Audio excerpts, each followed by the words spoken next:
सोचिए, एक लड़की, चारों तरफ समंदर, कोई इंसान नहीं, कोई आवाज नहीं, और वही लड़की पूरे 5 साल एक ऐसे टापू पर फंसी रही जहां रात होते ही कदमों की आवाज आती थी, रोने की आवाज आती थी, लेकिन इंसान कोई नहीं दिखता था।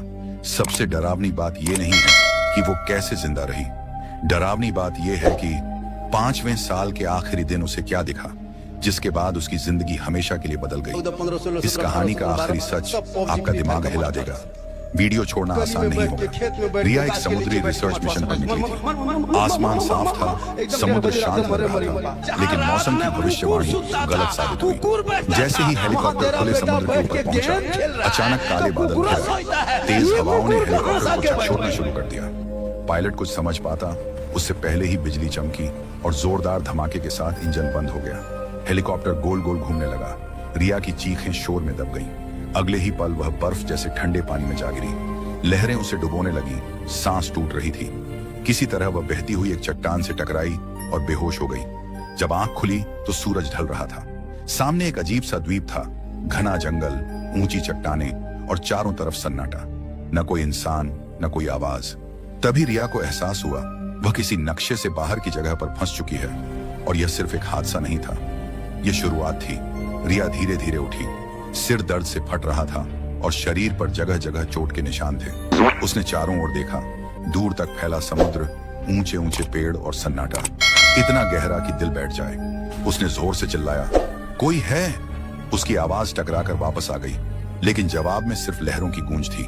रिया ने पूरे द्वीप का चक्कर लगाया। न कोई झोपड़ी, न आग के निशान, न इंसानी पैरों के निशान, सिर्फ जंगली पौधे, अजीब सी चट्टानें और डरावनी खामोशी। तभी उसे एहसास हुआ कि यह जगह पूरी तरह नो ह्यूमन है। उसका फोन टूट चुका था, हेलीकॉप्टर का कोई टुकड़ा भी नहीं मिला। सूरज ढलने लगा और अंधेरा तेजी से फैलने लगा। रिया का दिल जोर जोर से धड़कने लगा। अकेलेपन का डर उसे अंदर से खा रहा था। पहली बार उसने सच में महसूस किया वह पूरी दुनिया से कट चुकी है, और यह रात उसकी जिंदगी की सबसे डरावनी रात होने वाली थी। अंधेरा पूरी तरह फैल चुका था। जंगल से अजीब अजीब आवाजें आने लगीं, कभी पत्तों के सरसराने की, कभी किसी भारी चीज के घसीटने की। रिया एक चट्टान के पास सिमट कर बैठ गई। ठंडी हवा उसके गीले कपड़ों से टकराकर शरीर को जमा रही थी। अचानक उसे लगा जैसे कोई उसके बहुत पास से गुजरा हो। उसका दिल जोर से धड़कने लगा। उसने पत्थर उठाकर अपने पास रख लिया।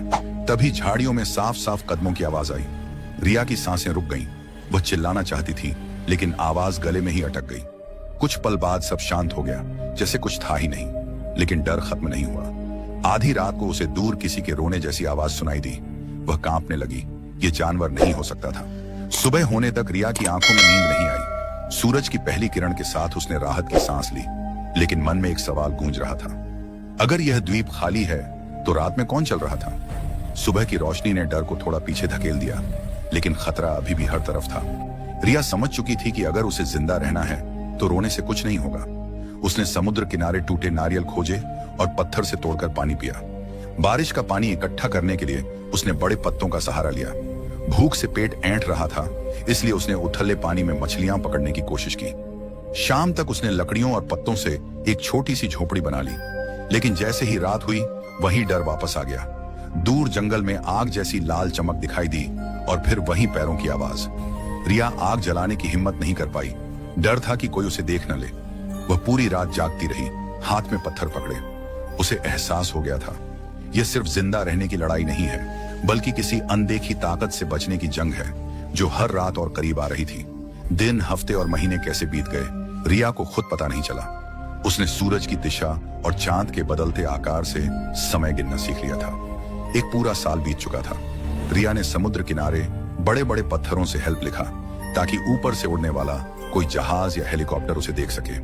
हर बार जब दूर से इंजन की आवाज आती, उसका दिल जोर से धड़कने लगता, लेकिन हर बार आवाज पास आकर गायब हो जाती। उम्मीद धीरे धीरे दर्द बन गई। इस एक साल में वह सिर्फ पतली नहीं हुई थी, बल्कि अंदर से भी टूट चुकी थी। रातों में उसे सपने आते, घर, माँ की आवाज, शहर की रोशनी। अचानक आंख खुलती और सामने वही अंधेरा, वही जंगल। सबसे डरावनी बात यह थी कि अब उसे रात के कदमों की आवाज आदत सी लगने लगी थी, जैसे वह डर अब इस द्वीप का हिस्सा बन चुका हो, और शायद रिया का भी। तीसरे साल की शुरुआत में रिया ने द्वीप के उस हिस्से में जाने का फैसला किया जहां वह पहले कभी नहीं गई थी। वहां जंगल और भी घना था, धूप जमीन तक नहीं पहुंचती थी। चलते चलते उसके पैर किसी सख्त चीज से टकराए। नीचे देखा तो रेत में आधा दबा हुआ मानव खोपड़ी थी। रिया की चीख निकल गई। पास ही पुराने कपड़ों के टुकड़े और जंग लगा चाकू पड़ा था। थोड़ी दूरी पर उसे एक सड़ी गली डायरी मिली, जिसके पन्ने नमी से चिपके हुए थे। कांपते हाथों से उसने पढ़ा। उसमें लिखा था कि लेखक भी एक हादसे के बाद यहां फंस गया था। आखिरी पन्ने पर सिर्फ एक लाइन थी, यह द्वीप किसी को जाने नहीं देता। उस पल रिया को समझ आया कि वह पहली नहीं है। डर ने अब नया रूप ले लिया था। यह सिर्फ अकेलेपन का डर नहीं था, बल्कि इस सच्चाई का डर था कि शायद इस जगह से बचना नामुमकिन है। डायरी मिलने के बाद रिया की रातें और भी बेचैन हो गईं। अब डर सिर्फ बाहर नहीं था, वह उसके दिमाग के अंदर उतर चुका था। कभी कभी उसे लगता कोई उसका नाम लेकर पुकार रहा है। वह पलट कर देखती, लेकिन वहां सिर्फ हिलते पेड़ होते। कई बार उसे ऐसा महसूस हुआ जैसे कोई उसके साथ बैठा हो, उसकी सांसें उसके बहुत पास चल रही हों। वह खुद से बातें करने लगी ताकि पागल न हो जाए। मगर सबसे डरावना तब हुआ जब उसने रेत पर अपने ही पैरों के निशान देखे, जबकि वह पूरी रात झोपड़ी से बाहर निकली ही नहीं थी। रिया ने खुद को समझाने की कोशिश की कि यह सब अकेलेपन और डर की वजह से हो रहा है, लेकिन हर गुजरते दिन के साथ उसकी याददाश्त कमजोर होती जा रही थी। उसे कई बार यह भी याद नहीं रहता कि उसने खाना खाया या नहीं। द्वीप जैसे उसके दिमाग से खेल रहा था, उसकी हिम्मत और पहचान दोनों छीन रहा था। अब सबसे बड़ा सवाल यह नहीं था कि वह यहां से कैसे निकलेगी, सवाल यह था कि क्या वह खुद को खोने से पहले बच पाएगी। उस रात चांद पूरी तरह निकला हुआ था और जंगल अजीब सी रोशनी में डूबा था। रिया ने फिर से झाड़ियों के पीछे वही चमकती आंखें देखी। इस बार उसने भागने के बजाय आग जला दी।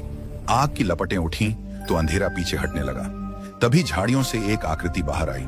वह कोई जानवर नहीं था, वह एक इंसान था, दुबला, गंदे कपड़ों में, आंखों में डर और थकान भरी हुई। रिया कुछ बोल नहीं पाई।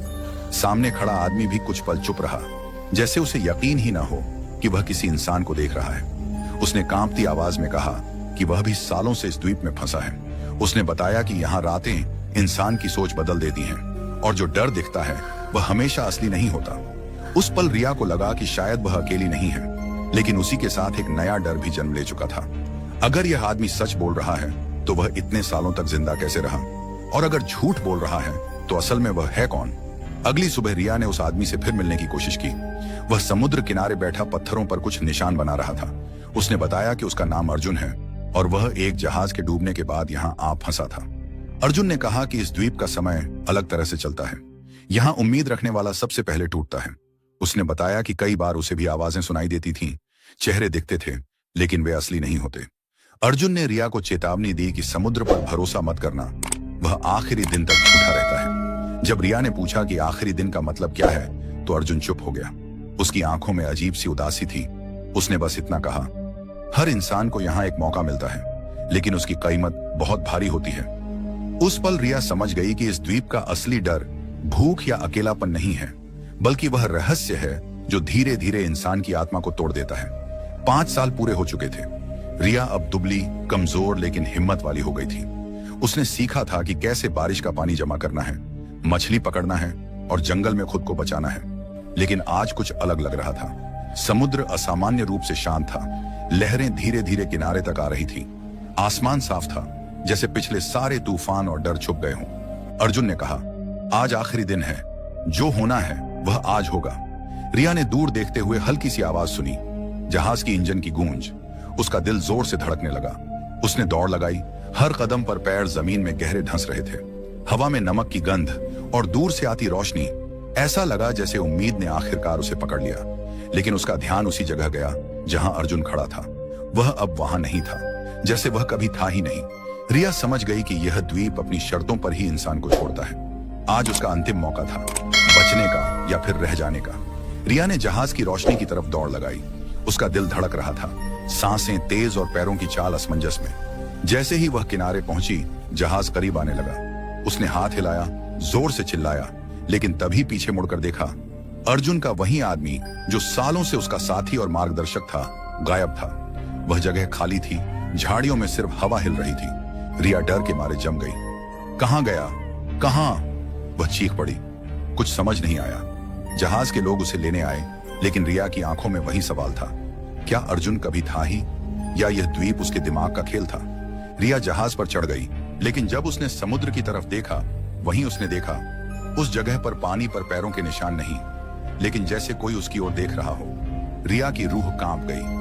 द्वीप ने उसे छोड़ दिया, लेकिन उसका रहस्य अभी भी उसके पीछे था। रिया को बचा लिया गया।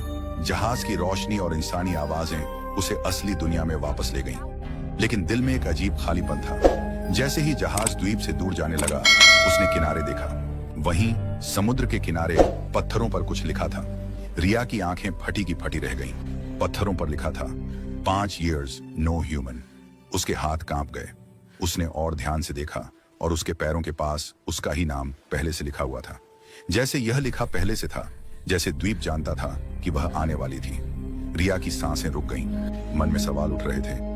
क्या यह द्वीप सिर्फ अकेलेपन और भूख का खेल था, या कोई गहरी शक्ति थी जिसने उसकी पूरी जिंदगी बदल दी? वह देख रही थी, लेकिन समझ नहीं पा रही थी। उस पल उसे एहसास हुआ, वह बाहर आई, लेकिन द्वीप की कहानी अभी भी जिंदा थी। कहीं ना कहीं उसकी यादें, डर और रहस्य हमेशा उसके साथ रहेंगे। और शायद कोई अगला इंसान भी उसी नो ह्यूमन द्वीप की चाल में फंसने वाला था। तो कैसी लगी वीडियो कमेंट में जरूर बताइएगा।